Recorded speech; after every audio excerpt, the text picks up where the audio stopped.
I lived through the driver shortage.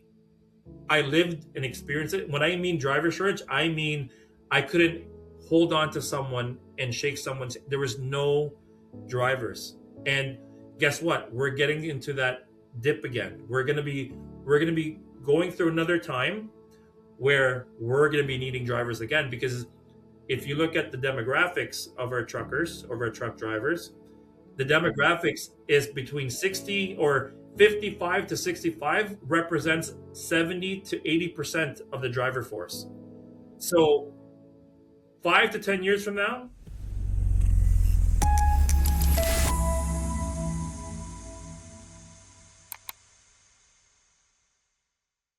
So, welcome to the Newcomers podcast, people, where I explore what it means to be an immigrant with immigrants like myself and people who work within the immigration sector. Today, I'm really excited about this conversation because I have Ramon Calanza with me, who's been in trucking for a long, long time.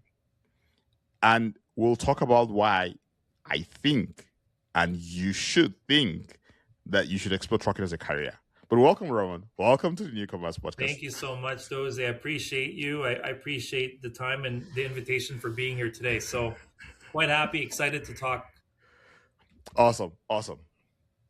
I think I want to kick off with, because I want to start with basically, what do you find interesting about working in trucking? Because it feels like for newcomers especially, it is not something we think about at all. Like when we move here, it's not a career. It doesn't No, exist. absolutely. You're absolutely right. And I could speak with my experience as well. I got into the trucking industry a long time ago, like back in 2006, 2005. And you know what? It's a story I want to talk about, how I got into the trucking industry. It's always a fun story to share with you. So I got into this industry by accident, but it's attributed to a woman. So I got Interesting. into this industry because of a girl, um, who by the way, who is now my wife. So this is how it started. So my background is human resources. I've always been in HR for a long time, and in my career, I started dating this woman that was living in Toronto, and I was living up north in Aurelia. So we were dating, and it got to a point where me driving back and forth wasn't economical, or wasn't feasible for me, and our relationship was serious. And I said to her, you know what? I'm gonna apply for a job in Toronto, and the first job I'll get, I'm gonna take. And long and behold, the first opportunity I got was in trucking, and that's how I got into this industry. It wasn't by, me saying, you know what, when I was young, I'm gonna go into the trucking industry. It just kind of happened that way. And um, in the first company that I was working with was a company called OK Transportation, um, who was 1 year later was acquired and purchased by Canada Cartage, which a lot of people may know and heard about. It's the trucking company with the beaver on top. It's a long staple. I mean, if you know the LCBO, the beer store, Loblaws, these are all companies that Canada Cartage supports and delivers their products for, right? So that's how I got into the trucking industry. And I could tell you, you're right when you said not a lot of people kind of look into this industry as a means to having a career, but there's a stigma there, because I've worked with a lot of the drivers that I've known over the years, and I could tell you what they tell me. So they tell me, Ramon, I work hard as a truck driver so that my kids don't go into what I'm doing. And in my head, I'm like, but this is the stigma. So the entrance into this industry is low, because a lot of people don't recognize the benefits of being in this industry, right? But I could tell you that, like, the success stories, like I told you prior to us starting this conversation, I have people that I knew from the past that were just drivers, but now they're owners of companies, trucking companies, successful ones. And I always tell them, paid forward, because you knew where you started from, so you help your fellow women to get their opportunities to get going as well. So I always try to give back and try to build people up, so then that way they could do the same thing for others. You know what I mean? And I think that's the reason why I got into HR, is because it was my means to helping others. So, early in my career in the trucking industry, I was a recruiter. So I recruited these drivers, and to this day, I'm in touch with these drivers, and they have families now. I get invited to their weddings. I get invited to their kids' weddings. So it's really rewarding to see the success that these individuals have. And you kind of alluded to something else in what you said. Trucking is not just driving. Um, the industry as a whole, it takes a lot of support to have these trucks and drivers on the road. So what does that mean? That means it's careers for individuals, including HR. There's going to be positions in customer service. There's going to be positions in health and safety, safety and compliance. There's so many opportunities in the trucking industry, not just to drive. And like, for example, Loblaws, a giant in our industry, they're hiring an army of business analysts to analyze their logistics. So if you think about it, like who you wouldn't think a business analyst would be in the way we're looking at in terms of technology. Now we're looking at data mining. We're looking at the data that we have in trucking. How can we use this data to make us more efficient, to save us more, to save and contain costs?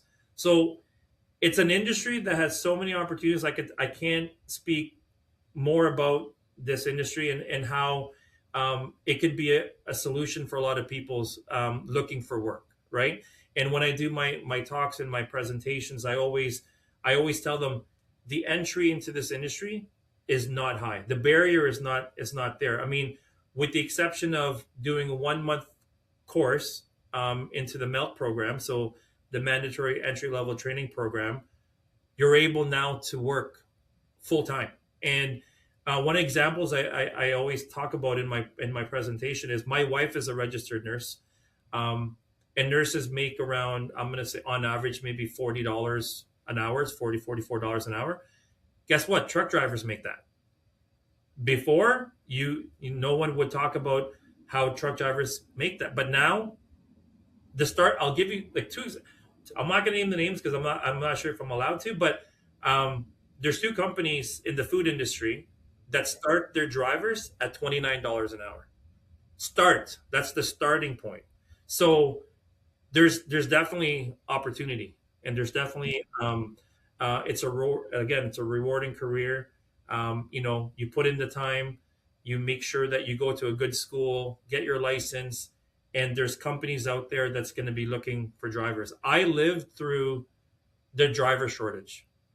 I lived and experienced it. When I mean driver shortage, I mean I couldn't hold on to someone and shake someone's. There was no drivers, and guess what? We're getting into that dip again. We're gonna be going through another time where we're gonna be needing drivers again, because if you look at the demographics of our truckers, of our truck drivers, the demographics is between 60 or 55 to 65 represents 70 to 80% of the driver force.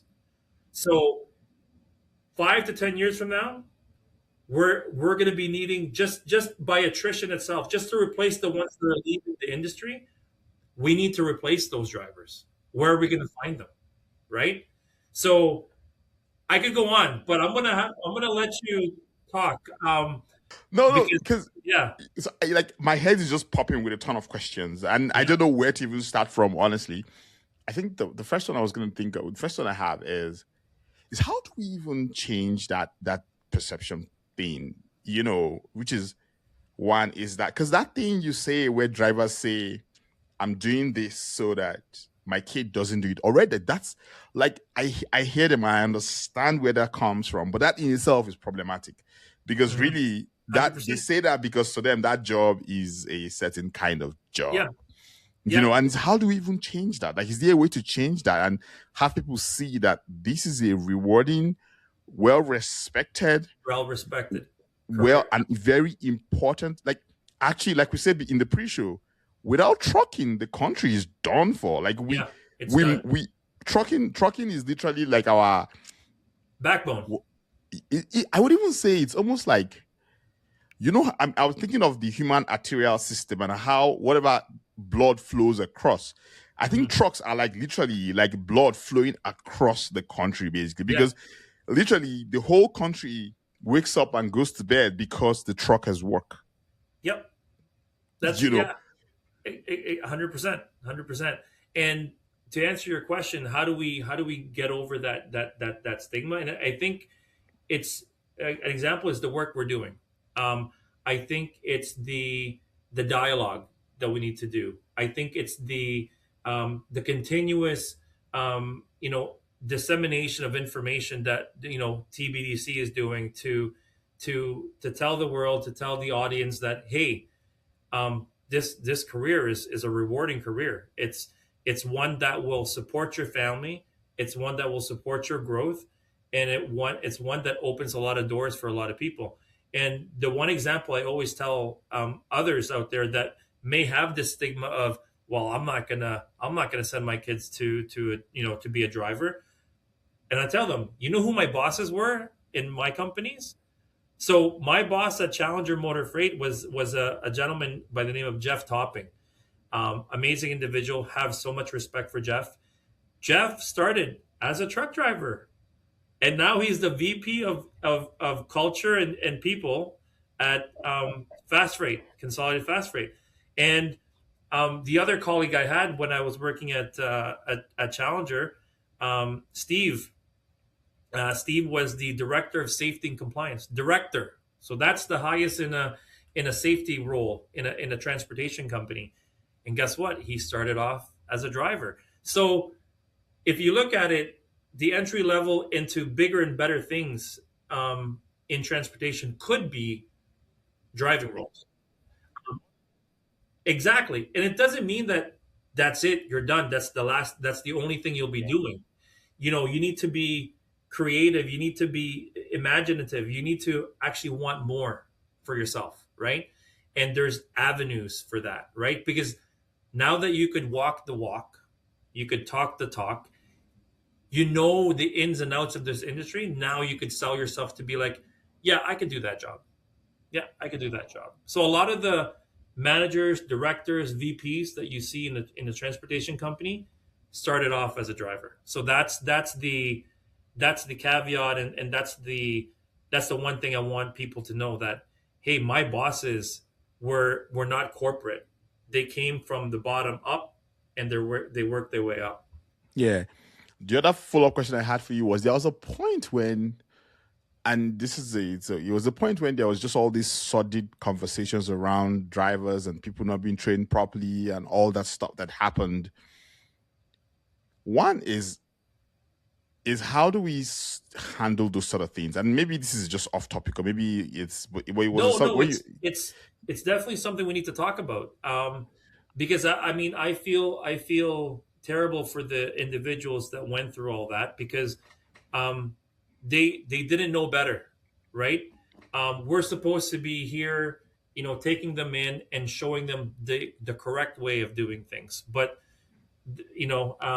there's bad apples in exactly. that basket, right? And they took advantage of individuals and people. And what I've seen firsthand is, I've seen a structured process be converted into like a mill, like a fly by night money making volume, and I've seen it. It's sad, because what they do is they get these people money, and it's cheap. And I'll tell you how you could be aware of these companies.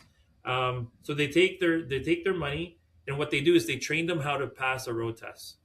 That's it. They don't do anything else. This is exactly what happens in a road test. Step 1, step 2. That's it. So they're not trained on anything else except for pass your road test. But what does that mean? That means you're giving someone a license that don't know how to drive a truck. You know what I mean? Operate a truck. Yeah, they could drive it forward, but what else? There's so many other things in trucking that's not just going forward. There's Yeah. so many other things you need to understand, especially when you put the element of crossing the border into the US. That's a different requirement in and of itself, right? I mean, it's fine to drive in the city, but crossing the border, there's like you gotta make sure you know what paperwork to provide when you're crossing Yeah. the border, what permits you need, and people don't know that. They got their license, and now guess what? They're now looking for work. They do a road test, and it's not the road test that the ministry does, and they fail. And I've seen it too many times.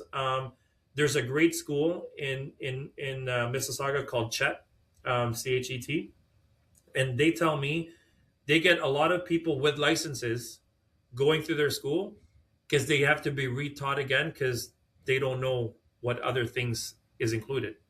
So, the one thing you could do to combat and be aware of these companies that's operating out there, I mean, the Ontario government is cracking down on it, and they've closed a lot of schools already. That's Um, great. but the one thing that gives it that tells you that it's something fishy is the price. So if schools are offering this program at like $3,000 or $4,000, you know right away that there's something going on, because the average price for a melt program is around 7,000 to like as high as like $9,000. In terms of barrier, that's probably the only barrier to entry is that. But guess what? TBDC will tell you about the programs that could offset that cost. And there's companies that's working with, funding programs that will say, "Hey, Dozy, you want your AZ license? Come work for us. We'll offset the cost of melt. If you work for us and you commit yourself for X amount of time, X amount of the Yeah. duration of time, right? 6 months, whatever it may be, you don't need to pay a thing. Just work for us." And there's companies there today that take their people internally that's not a truck driver. They pull them out of the warehouse and say, "Hey, Joe, I know you've been working in our warehouse for 3 years. How do you like it if you want to drive? We'll pay for everything." And then they hire within, promote from within, and then those are the ones that continue working. So Yeah. it's definitely it's those companies that are creative, because companies like that are the ones that's going to be winning. Yeah. Um, if you don't start thinking about this today, like look at Challenger. We couldn't find drivers. We couldn't pay them enough to find them during the driver shortage. Therefore, what did we have to do? So I told Jeff, I said, "Well, Jeff, if we can't find them, we either have to make them, or we need to go outside of Canada to find them." So we did both.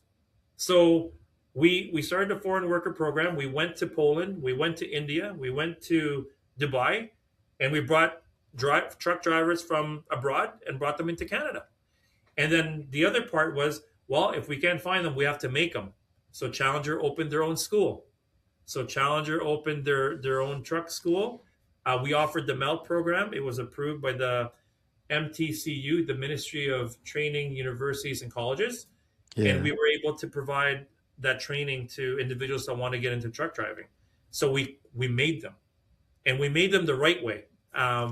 We made them. We were kind of selfish, because what we did was we got the students in the class, and we handpicked the best students, and we're like, that guy and that guy, come see me after your training. So But the that's rest, allowed. It's your school. It's your school, right? I mean, our it's school. just it's like the football academies, in England. Or I mean, everywhere where they play soccer, Handpicked. football academies. Every player comes in. They pick the best in the academy. The rest can go anywhere else, but they Yep. pick the best in the academy. So it's allowed. It's a fair. It's been done so far. Yes, and, and absolutely. and that's pretty good to see. And thanks so much for that clarity on how to spot that thing or spot the fraudulent schools, because I feel like that was a stain on the trucking industry Yeah, at some it's point, yeah, sometime last year, when everyone was very, talking about the accidents and all that stuff. And I feel like it made things worse. But I was with everything. I feel like once someone is tackling that, then you stop it. yeah, absolutely. One thing I want to explore with you is when you, like, we've talked about what's beautiful about, but what's hard about that industry? Like, what's the hard? Because everything has what's easy or what's great and what's hard about it. It's and we talk about this in the presentations I present. It's a lifestyle. I could definitely tell you it's a lifestyle, and it depends on what type of lifestyle you want. So I could tell you two different lifestyles. So there's truck drivers that are home every night. I'll give you like Canada Cartage. So they're the ones that do their deliveries during the day. They come home. So those are local, home every night, maybe even short highway runs into to Montreal. They're out one day, they're coming back. So that's a different lifestyle versus the lifestyle of the what you would see the standard vision of a truck driver out on the road, out in the open road, exploring. And there's limitations to that because those truck drivers that go across border, they're gone for days. So they may be gone for a week. They may be gone for 2 weeks. So it's this is why we talk about this in our talks, is because you need to be able to know the lifestyle you want. So those people that are going out on the road, they may like that lifestyle because either A, they have no kids, they have no family, they're on their own and they don't need to report to anyone, or they're out with their family is older, so their kids are older, they're all grown up, so they're able to go out. So it may not work for people that have young children, or with a wife that requires a husband. So they're going to be out, and then the wife will be like, "When are you coming back?" "I just left yesterday." "Well, you need to come back." So and there's some sad parts too. There's sacrifices that we need to recognize the truck drivers do in the pursuit of doing the work. I mean, they're going to be missing birthdays, they're going to be missing anniversaries, they're going to be missing graduations, and this is the hard part and the reality of truck driving. Yes, it is a rewarding career depending on what you're looking for, but there is some realities and limitations. Then the sad part is you may miss those big events, and the reason why people opt to do the open road highway is because there's greater revenue, your earning potential is more if you do those longer runs, right? But if you're not ready to do that, I mean, there's still local work that will sustain and provide for your family here in Ontario that's still meaningful. So in terms of hard work, the challenges is it's a lifestyle because you now need to be sitting, and your office is now a moving office, which is 4 feet by, you know what I mean? Like this is your office, right? So can you envision yourself doing that for 10 hours in a day? Like, can you do that? If you can, then there's opportunities for you. Yeah. Yeah.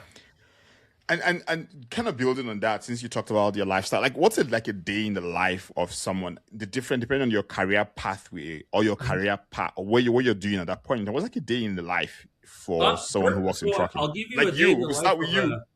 A day in the life of a truck driver in the city would basically be, of course, you need to wake up at a certain time so that you're not late. Give yourself a lot of time.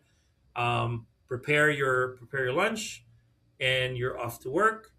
You're usually assigned a truck, so you check into the dispatch. You say hi to the dispatch team. You're given your load assignment. Mm-hmm. You're given your paperwork, and on your paperwork it shows you what you're doing for the day.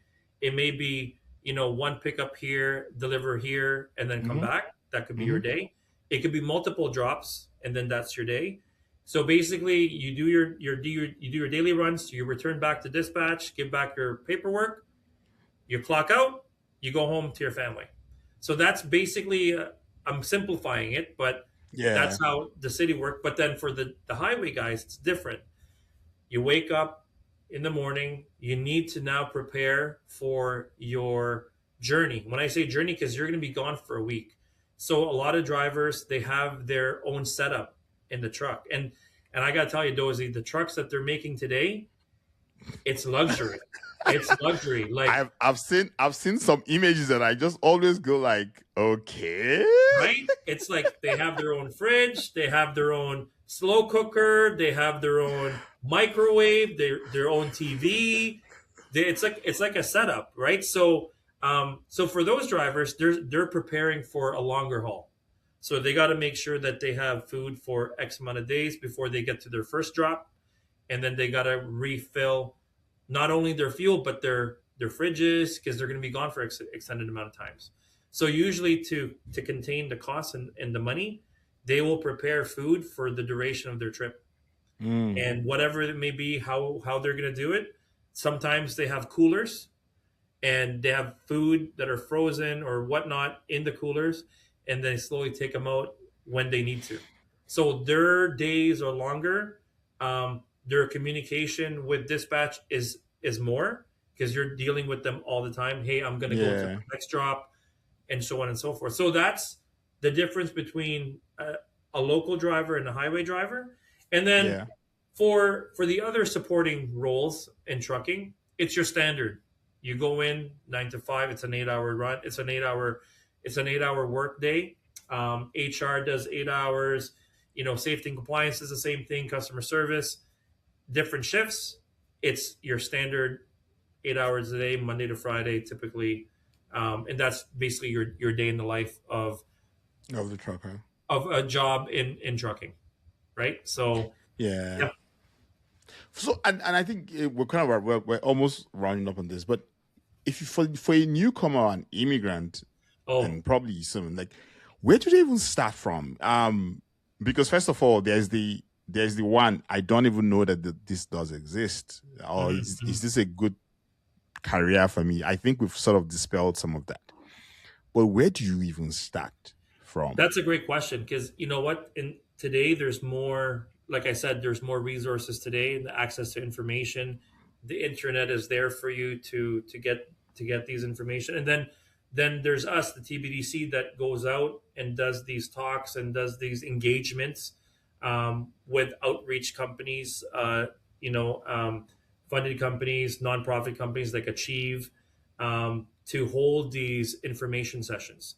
So I would say, in terms of the immigration journey, for those, especially those that are coming, that are new to Canada, Yeah. um, you gotta be two things. You gotta be resilient, and you gotta be able to adapt. Coming to Canada, understanding a new system, building yourself from scratch, and learning how this job market works is indeed challenging. But you need to be resourceful in terms of like you said, where can I find this information? The YMCA, like your local, your outreach organizations like Achieve. Um, um, there's different ones that I've been to. Ministry funded.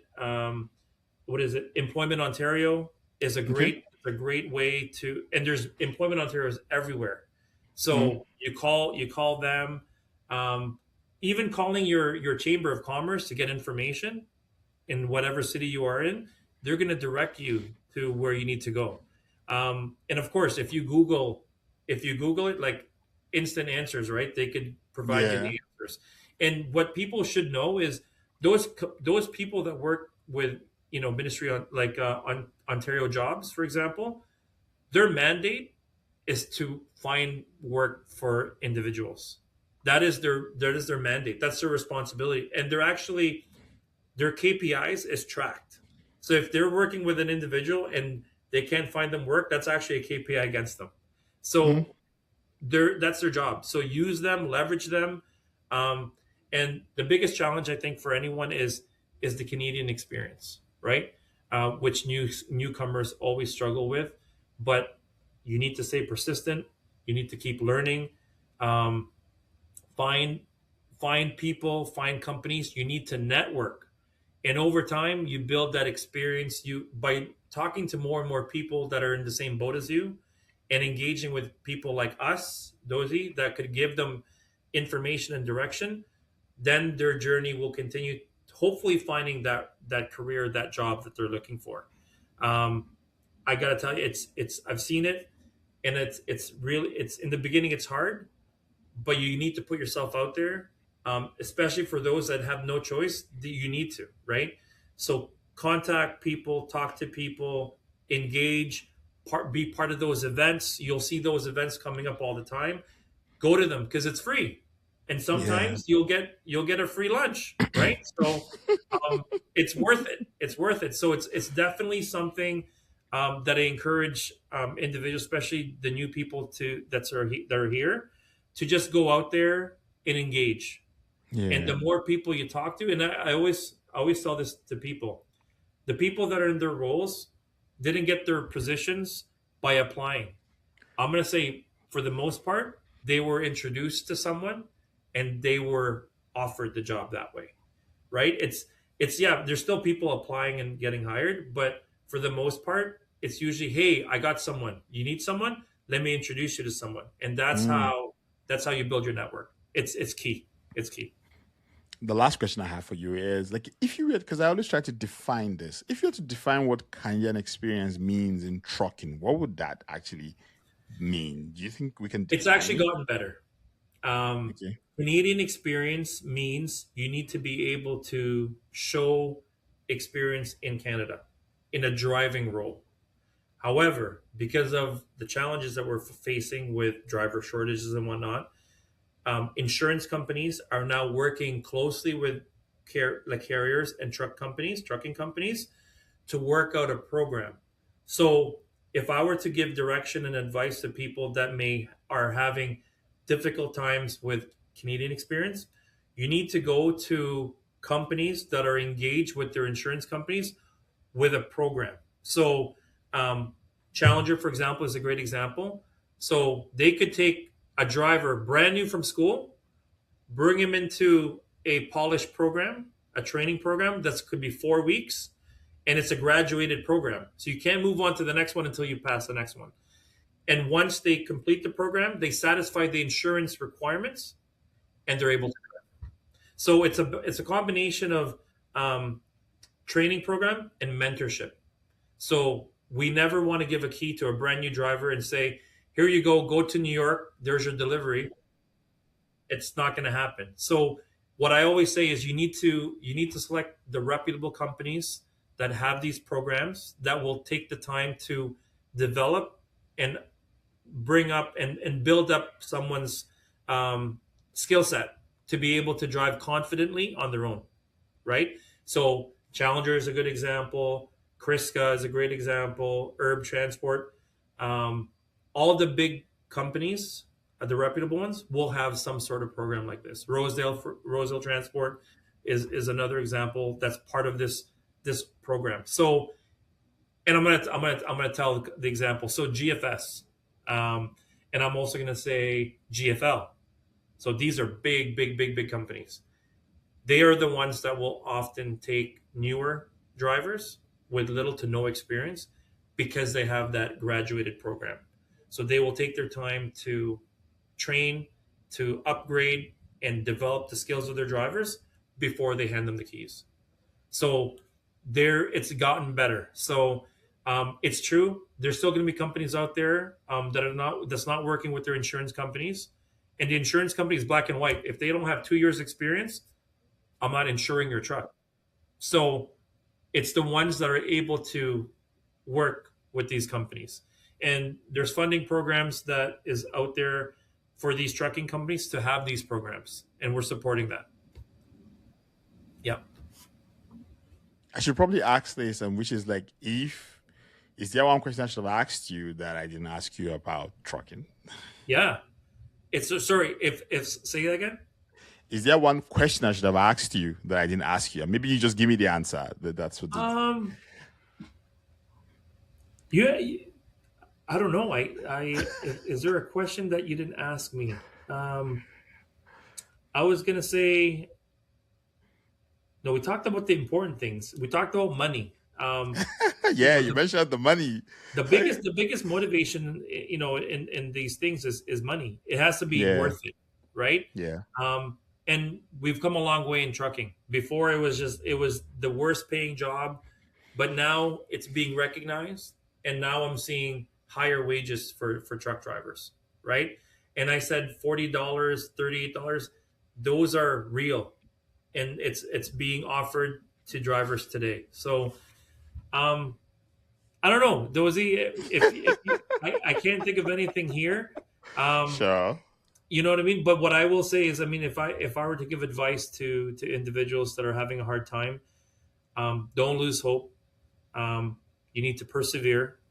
You need to adapt, and it's anyone that tells you it's easy to live in Canada, ah, they're living a dream. They're living a dream. Yeah, They're yeah, living it's definitely challenging, but once you find the right people, connect with the right people, connect with the right companies, it's rewarding, and it's the best country to live in. It's I've been, I tell my parents all the time, thank you parents, for choosing to emigrate to Canada from the Philippines, because it's given me the opportunities that I have today.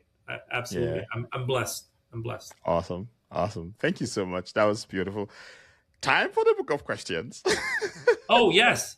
between Can you do you between open it or ask me well, any? you just pick one number between 1 and 291. Okay, so how about 30? Okay. What do you feel more often, gratitude or envy? And what are you most grateful for? Wow, this is a great question, because you know what? I'm Catholic, so I don't want to I'm push Catholic. I'm Catholic too, religion. and that's okay. So especially this Lenten season, I've grown more spiritual. Um, so what I'm thankful for is family, family, and health.